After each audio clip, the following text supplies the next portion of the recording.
B-Pod Studios. At my age, it's Bloody Marys and 4 Advil. Hey, whatever floats your boat. There's no right or wrong answer. I mean, I like to have a couple cocktails while I play, too. So stay with us, and we're going to show you how to take dead aim. Take dead aim. The importance of taking dead aim. Welcome to Taking Dead Aim, a show dedicated to the game of golf and the people who play it in the Carolinas and around the world. Taking Dead Aim is a presentation of Neogenics, stem cell, and regenerative therapies, where all you have to lose is pain, and Greater Golf Express, the golfer's paradise. And now, here's your host, the guy using your member number at the snack bar, Charlie Nance.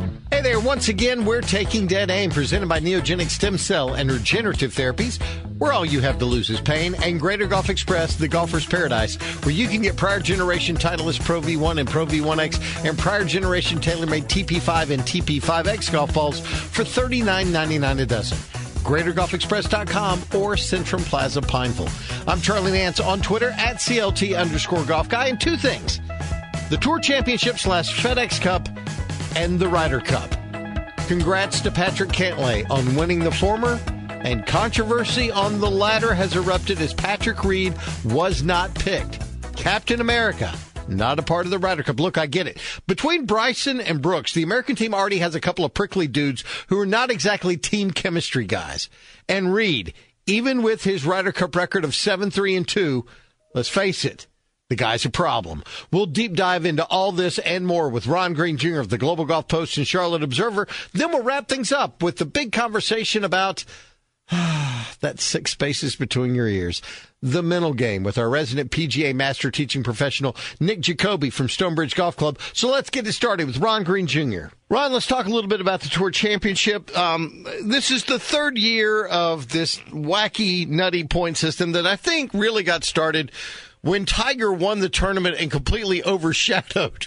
I mean, Justin Rose tapped in for a $15 million check, and he was treated like his name was Stanley. And I think the PGA Tour decided they didn't like that, so they went to this. 3 years into it, how do you feel about the leader, Patrick Cantlay, starting out at -10 and then staggering the field from there? Well, like you said, I think the whole goal was not to have two champions, not to have the Tiger Phil picture or the Justin Rose Tiger picture like they did a few years ago. And, they accomplished that. I don't think it's a perfect system, but to borrow from Patrick Cantlay, who doesn't like the system either, he doesn't have a better alternative. So, I think it works. I'm okay with it. I think I probably like it better than the other way. And to me, I always forget that's the way they do it until you get to about the second week of the playoffs, and they start talking about who's going to have what going into Atlanta. And to me, and I know other players have said this, once they start playing, once they get finished with the first round, I sort of forget about it, and I just look at the leaderboard like another golf tournament. Now, you can go back and figure out who the medalist was and all that, and you get the world ranking points. But once they start, I kind of forget about it. It just becomes a golf tournament. Now, there's any number of people out there who have better or believe they have better suggestions. Maybe they'll tweak it. I don't know. But it does bring some clarity to what was, a hugely complicated thing to figure out before, even going back to Bill Haas hitting the famous playoff shot out of the water there to win and asking who won the FedEx Cup. He thought he just won the Tour Championship. He said, well, you won them both. And he's like, I did? That's BILL space HAAS on the check, kids. Exactly. Yeah, there's two ways of looking at it. I've given this a lot of thought.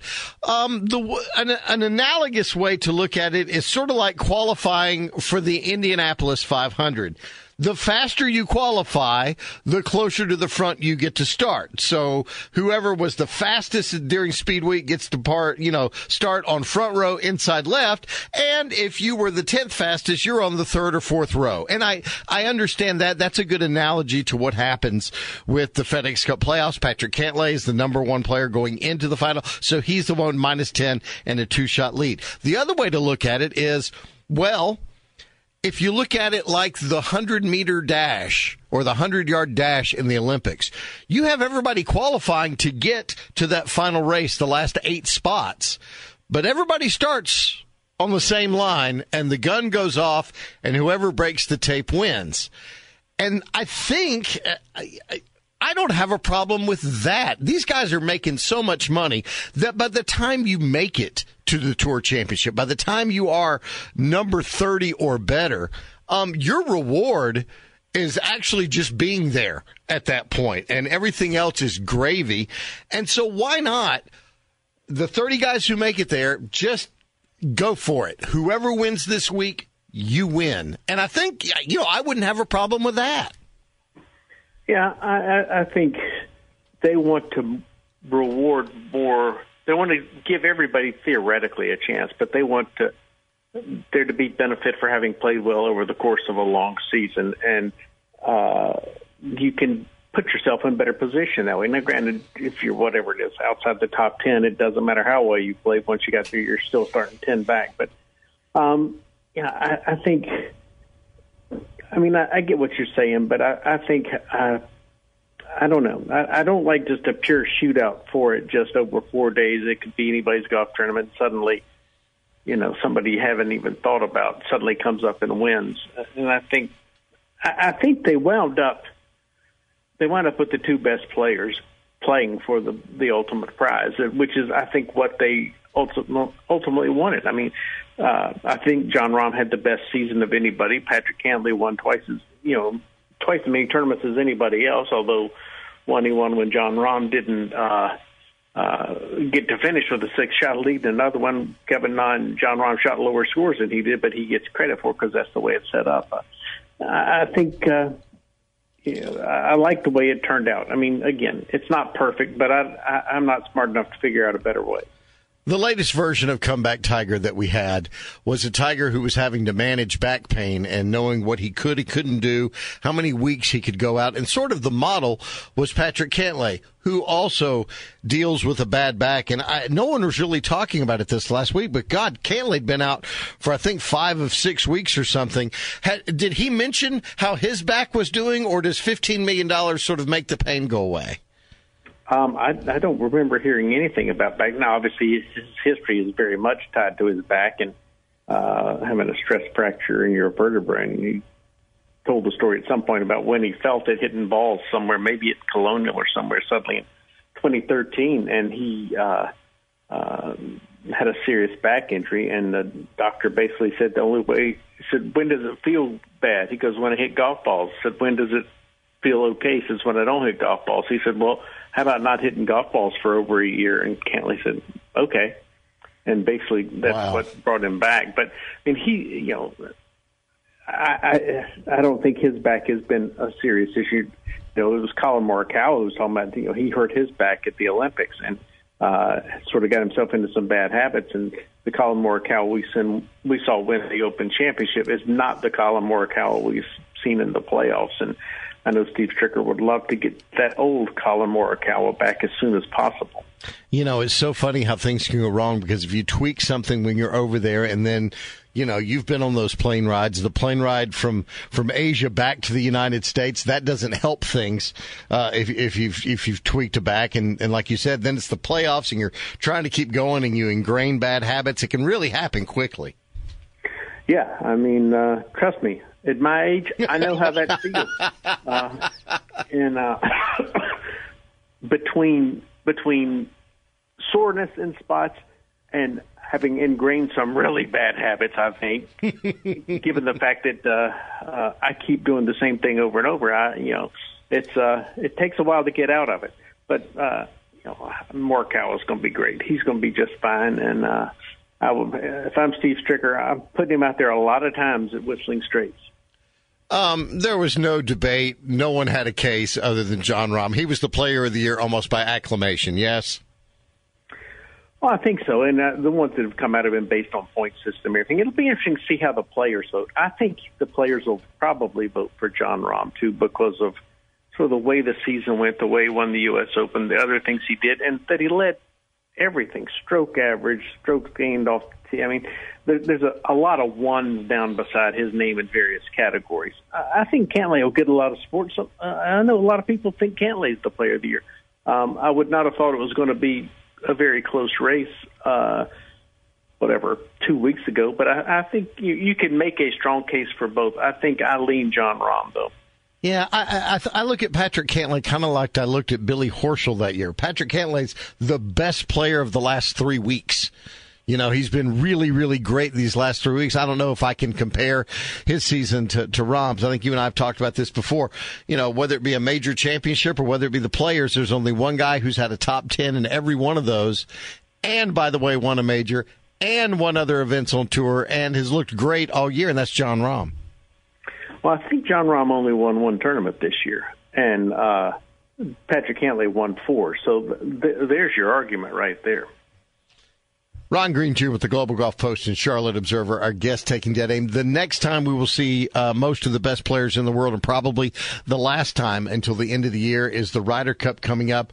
As we're recording this, Captain Steve Stricker made his picks. The automatic qualifiers, just to give everybody a review: Colin Morikawa, Dustin Johnson, Bryson DeChambeau, Brooks Koepka, Justin Thomas, and Patrick Cantlay. No one's going to argue that's a pretty stout team of 6. Now, the 6 that he picked, and I've sort of been digesting this and saying, okay, Xander Schauffele, no problem. Tony Finau finally won a tournament in the playoffs, been playing very well. I wouldn't have said that 6 weeks ago, but no problem with Finau. Harris English had a great year. Jordan Spieth maybe going to win Comeback Player of the Year if Stuart Sink doesn't. These last 2 to me are the interesting 2 picks. Daniel Berger, Scotty Scheffler.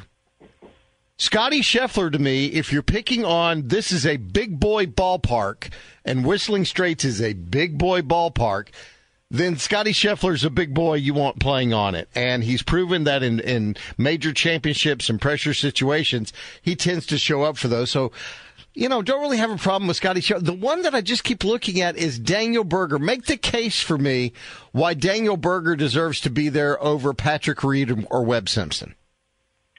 Well, I think he had a better year than both of those guys. It's one thing. I think he's a tough guy. I think Stricker likes him. They were teammates together. And a President's Cup a few years back. Yeah. I think, I guess it was last week, Berger sort of suggested that he was on the team, that he sort of knew he was going to get there. I think he can fit with a lot of guys. Could you make the case of somebody else being in that spot instead? Sure, you could. But I think Berger, he's had a lot of good finishes, like top 20 finishes consistent. He's a guy. For a while there, he had, what was it? I can't remember if it was a wrist or an elbow, but he sort of fell off the radar a little bit because he got hurt. And but he's back to it. I think he can make a lot of birdies, can do a lot of things. I sort of felt like there were 5 guys. He was one of them. Of the 6 picks, there were 5 that I felt pretty solidly. I felt certain about 4. I would have bet on 4 of them. I thought Berger was the 5th. And then I thought he had to decide who he wanted that 6th pick. I could have seen him going Patrick Reed, but I think he did the right thing in Scheffler. I know he hasn't won, but Scheffler's finished in the top 10 in the last 3 majors. He's been on a lot of leaderboards. He makes a ton of birdies. And he beat Jason Day, Ian Poulter, and Jon Rahm in the match play earlier this year. Stricker made a point saying that stuck with me. He said this was not about the last few weeks. This is about a whole body of work. They weren't doing much recency bias type thing. And fitting guys to golf courses. That's the other thing you talked about it. Scotty Scheffler fits Whistling Straits better than a Kevin Na or maybe a Webb Simpson or a Kevin Kisner. I think you got a lot of 200-yard shots going into greens, particularly if the wind blows. Stricker said he hopes the wind doesn't blow, but no control over that. So I think they went for big players, guys who can play big games. I think, in Paris, you didn't have to play so big. You had to play straighter, which we managed to not do very well at all. I mean, a guy like Webb Simpson, it was more suited to him there. And so that's why I think Stricker he played to strengths with the golf course. One thing that I am looking at with the captain's picks is looking at the 6 that we had. There's a couple of people that are, let's just face it, on the prickly pear side of things with Bryson and Brooks Koepka. And I know people like to talk about it, and it's almost a trite phrase, but I think there's something to having some chemistry and some people that can play with anyone. And guys like Xander Schauffele and Tony Finau and Harris English and Daniel Berger and Scotty Scheffler, these are all guys that, to me, at least on the surface and in my experience of dealing with them, are pretty laid-back, easygoing guys that you get the idea could go out and play. You could match them up with just about anyone. Do you feel that way as well? Yeah, and I think the energy from the room, now granted, Stricker's pretty low-key kind of guy, but he has huge respect from all those guys, and there's an intensity to him that's right there. But I think the room will sort of belong to Jordan Spieth and Justin Thomas. I was surprised when Stricker said it, that nobody has played in more consecutive Ryder Cups than Jordan Spieth, and this will be his fourth straight, because DJ missed the 2014 one. So he doesn't have quite the same strength. This is a very, young sort of team. They were joking with Harris English. He's 32. He's the second oldest guy on the team. He said, I didn't know 32 was old, but by Ryder Cup team members, it is. I think we'll make a lot about the fact that there's 6 first-timers in there, but I'm sort of with Stricker. They don't feel like rookies. Maybe Scheffler does, but the other guys have played in President's Cups and all that, and it doesn't take long to go do your research. And they had 6 first-timers in 2008 when Azinger had that team, and they won. And Europe had 5 first-timers in France last year and only beat us by 7 points. So maybe that experience seems a little overrated. Get you out of here on this. Phil Mickelson's a vice captain. His career, for better or for worse, is intrinsically tied to Tiger Woods. Also, vice captain is Fred Couples. The captain is Steve Stricker. Both of those guys, big relationships with the big cat. Chances of a Saturday night Tiger walking in the room, talking to the boys incident occurring at this Ryder Cup? I would say pretty low. I'd love for it to happen. It'd be great to write about. It'd be great to hear about. It would be a cool theatrical moment, and captains they've had presidents show up or whomever show up, or Michael Jordan get up and talk and do all that. I was not surprised. I was disappointed that the announcement that Tiger was not coming to Whistling Straits, but I think it speaks to what he is facing. And I think also from Tiger's perspective, he understands, and I think Stricker understands, that if Tiger were there, he becomes the story.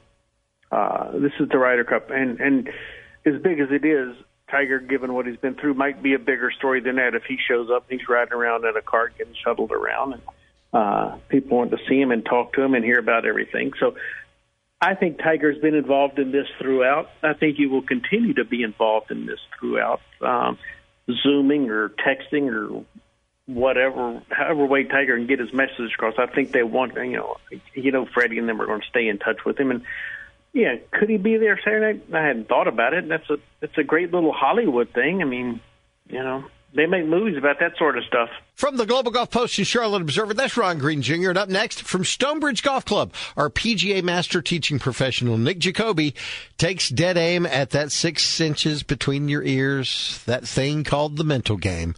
Presented by Neogenic Stem Cell and Regenerative Therapies, and that means we've reached the Greater Golf Express halfway house on the show this week. Visit the Golfer's Paradise to get prior generation TaylorMade TP5 and TP5X golf balls, and prior generation Titleist Pro V1 and Pro V1X golf balls for $39.99 a dozen. GreaterGolfExpress.com or Centrum Plaza, Pineville. Oh my goodness, the Golfer's Paradise is setting new sales records every day. That's because Greater Golf Express has the best selection, service, and pricing in the metro. Don't be fooled at the Planet Box Store. Hey, have you heard about the brand new TaylorMade 300 mini driver? Check it out at Greater Golf Express. And while there, stock up on the prior generation TaylorMade TP5 and TP5X balls, only $39.99 a dozen. And you know what else? It's time to replace your old faded golf bag. And Greater Golf Express can help. They have a huge selection of Hot Z cart bags bags starting at only $119.99, or get the outstanding Naples Bay cart bag at $139.99 with lots of great choices. Need a new set of irons? Get the Tour Edge Hot Launch 4 irons, 4-through pitching wedge, sale priced at $399.99, right-handed only. And don't forget, Greater Golf Express will give you a better club fitting for less. Lower your scores. Get fitted. If it's golf and you need it, Greater Golf Express has it. Located in Pineville next to Home Depot or GreaterGolfExpress.com. We are Taking Dead Aim, presented by Neogenic Stem Cell and Regenerative Therapies in Greater Golf Express, the golfer's paradise. Nick Jacoby is a PGA master teaching professional and the general manager at Stonebridge Golf Club. Nick, we've touched on this a little bit on the periphery in the last several weeks, but I want to dive into it today, especially after my debacle last weekend. But I want to talk about the mental game. We'll get to the mental game on the golf course, specifically my issue last week. But let's talk about the mental game in terms of preparation to play a competitive round or a tournament, and how you need to start thinking along those lines in your practice. So mental game is tough, especially someone as you get better becomes more important. So as your handicap lowers, mental game becomes more and more important. But as I see, a lot of people will struggle from taking practice to the tournament competition. And I feel the best way to practice that is you've got to make your practice hard and challenge yourself mentally in your practice. For example, if you know a weak point is hitting that 75, 80-yard shot that we just worked on, go to the practice area, practice that shot. And if you can't perform it, almost like mini discipline yourself. Say, you know what? I've got to step back. I've got to do 5 push-ups, whatever it may be. Step up, hit that shot again, and then do it again. Make it hard. Too many people, their expectations, I think, are almost don't match up with their ability. But if you want your expectation to be better and your ability to increase, the mental game is extremely important. So make sure you are practicing correctly your mental game by making it hard. Challenge yourself mentally during your practice sessions. Challenging yourself is always interesting. You hear the term a lot of times, I wish I could putt like I did when I was 6. Well, you know what we all did when we first got on practice greens? We would stand over a putt, and in our mind, we would say, this one's for the U.S. Open. This one's for the Masters. And we would play those mental games. All you have to do is amp that up a little bit. And that, not just on the putting green, but you were talking about, 75, 80-yard shots, 100-yard shots, whatever.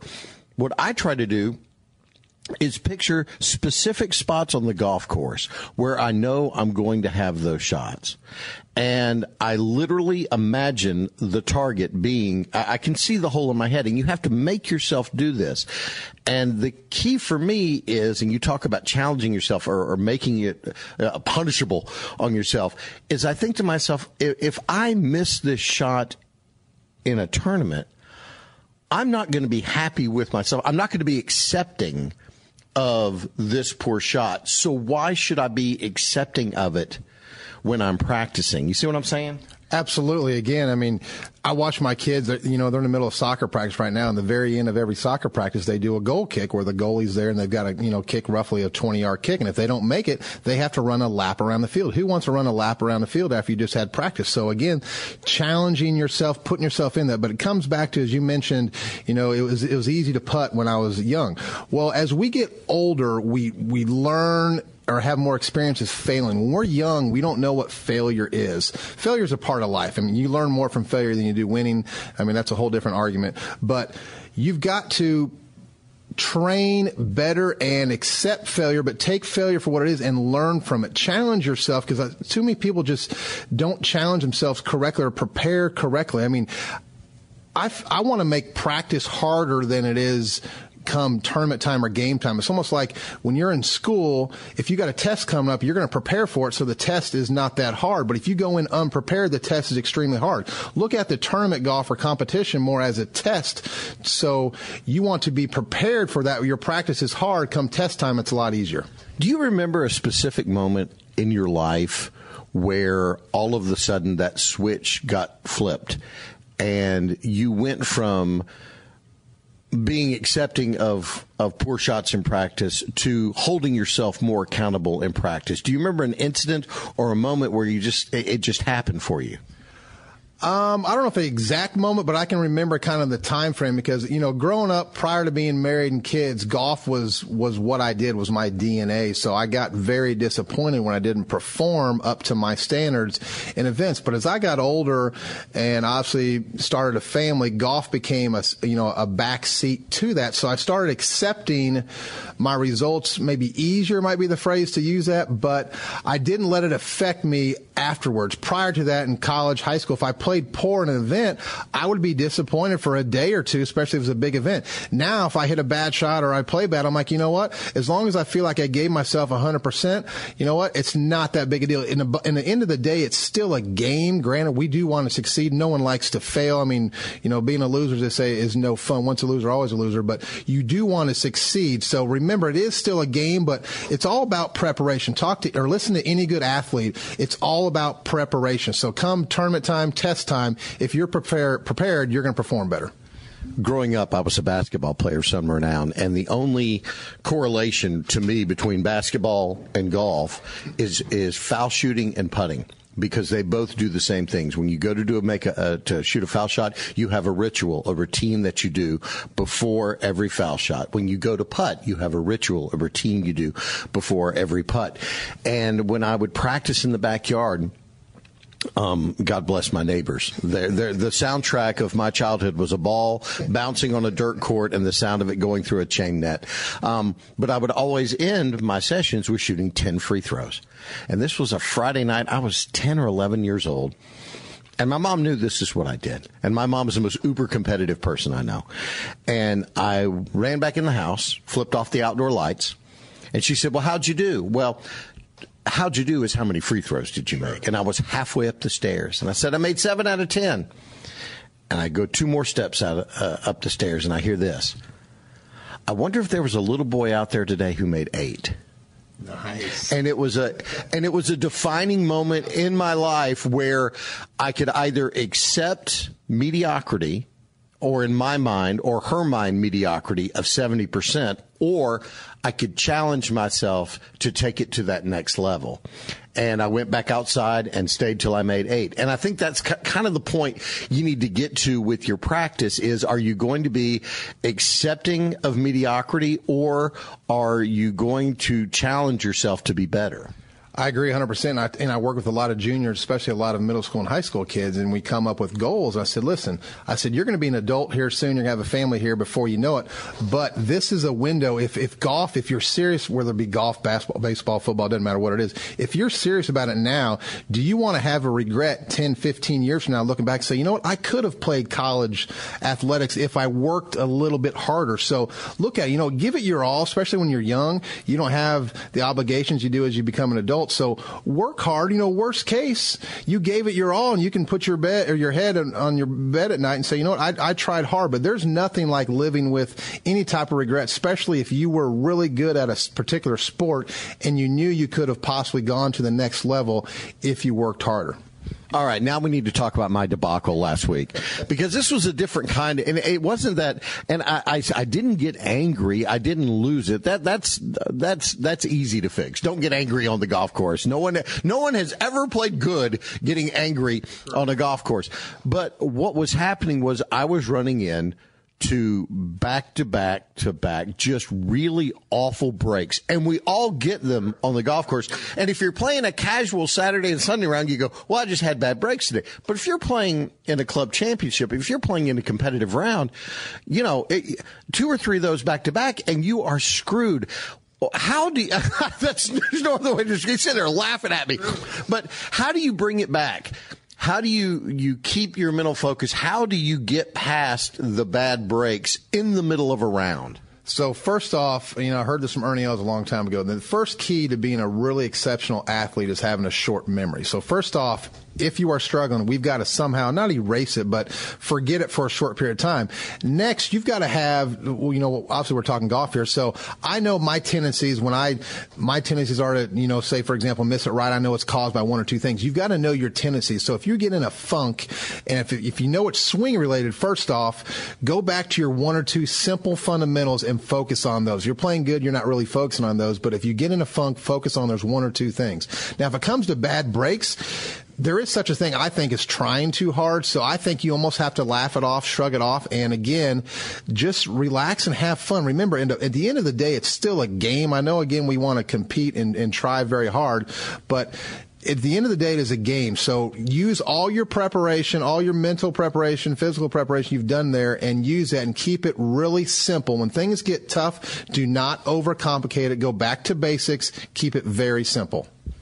But even you, let's be honest, even you, because we all do it. Even you have those moments and things. Do you know things or that will automatically trigger you, or is it just something that'll happen in? Well, I wouldn't say trigger. That's a bad word. But I'll relay this. So I still play competitive golf against other working pros a bunch, and my first 5-foot putt, again, I'm telling you the exact truth, my first 5-foot putt of the day determines how I putt. And I hate it because this is not what I teach, but if I make the first 5-footer, 9 out of 10 times, I'm going to have a good putting day. If I make a good putt and it doesn't go in, or I just make a bad putt and it doesn't go in, I feel like I'm, behind the 8 ball the rest of the day. And I don't like that. It's just, I think it's more mental than anything. I've got to do what I preach, but I'm what we call a streaky putter. I'm pretty good from 5 feet and in, but the 10, 15 footers, it's very streaky. So that's what fires me up, because if I make a good stroke and miss that 5-footer, I know in the back of my mind, listen, now you're going to be fighting. You're going to hit these putts all day long and hit the lip, and that drives me nuts. See, what gets me in trouble is almost just the opposite. I'm a fairly good putter, and if I will make that first 5 to 8 foot putt that just has a little bit of break, that you had to control the speed, if I make that, the problem is at that moment I say to myself, you, my friend, are the second coming of a combination of Ben Crenshaw, Tiger Woods, and Patrick Cantlay. You cannot miss a putt. And then I wind up getting greedy.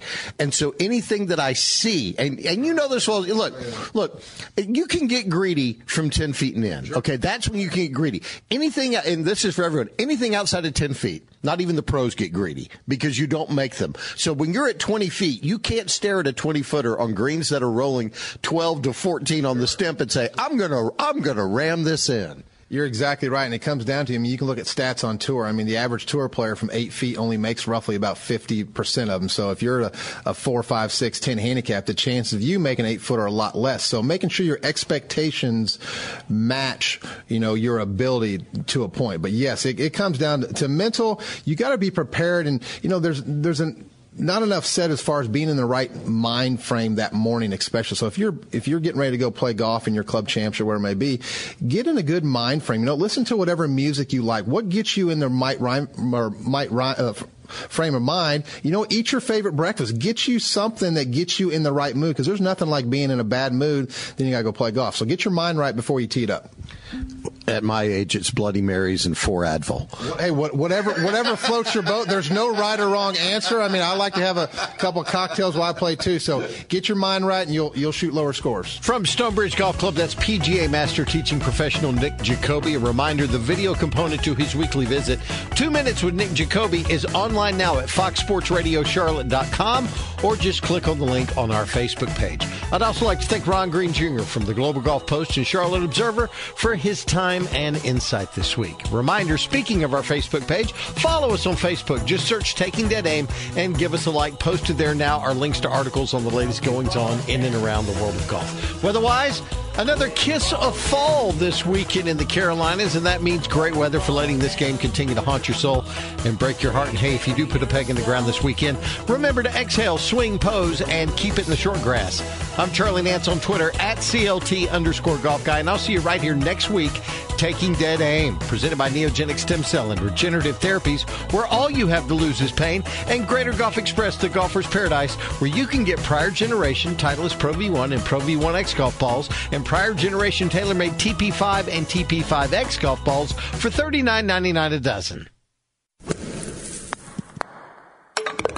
Oh my goodness, the golfer's paradise is setting new sales records every day. That's because Greater Golf Express has the best selection, service, and pricing in the metro. Don't be fooled at the Planet Box Store. Hey, have you heard about the brand new TaylorMade 300 mini driver? Check it out at Greater Golf Express. And while there, stock up on the prior generation TaylorMade TP5 and TP5X balls, only $39.99 a dozen. And you know what else? It's time to replace your old faded golf bag. And Greater Golf Express can help. They have a huge selection of Hot Z cart bags bags starting at only $119.99, or get the outstanding Naples Bay cart bag at $139.99 with lots of great choices. Need a new set of irons? Get the Tour Edge Hot Launch 4 irons, 4-through pitching wedge, sale priced at $399.99, right-handed only. And don't forget, Greater Golf Express will give you a better club fitting for less. Lower your scores. Get fitted. If it's golf and you need it, Greater Golf Express has it. Located in Pineville next to Home Depot or GreaterGolfExpress.com. Looking for the perfect addition to your man cave?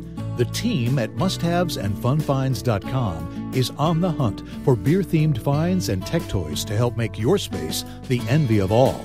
Musthavesandfunfinds.com.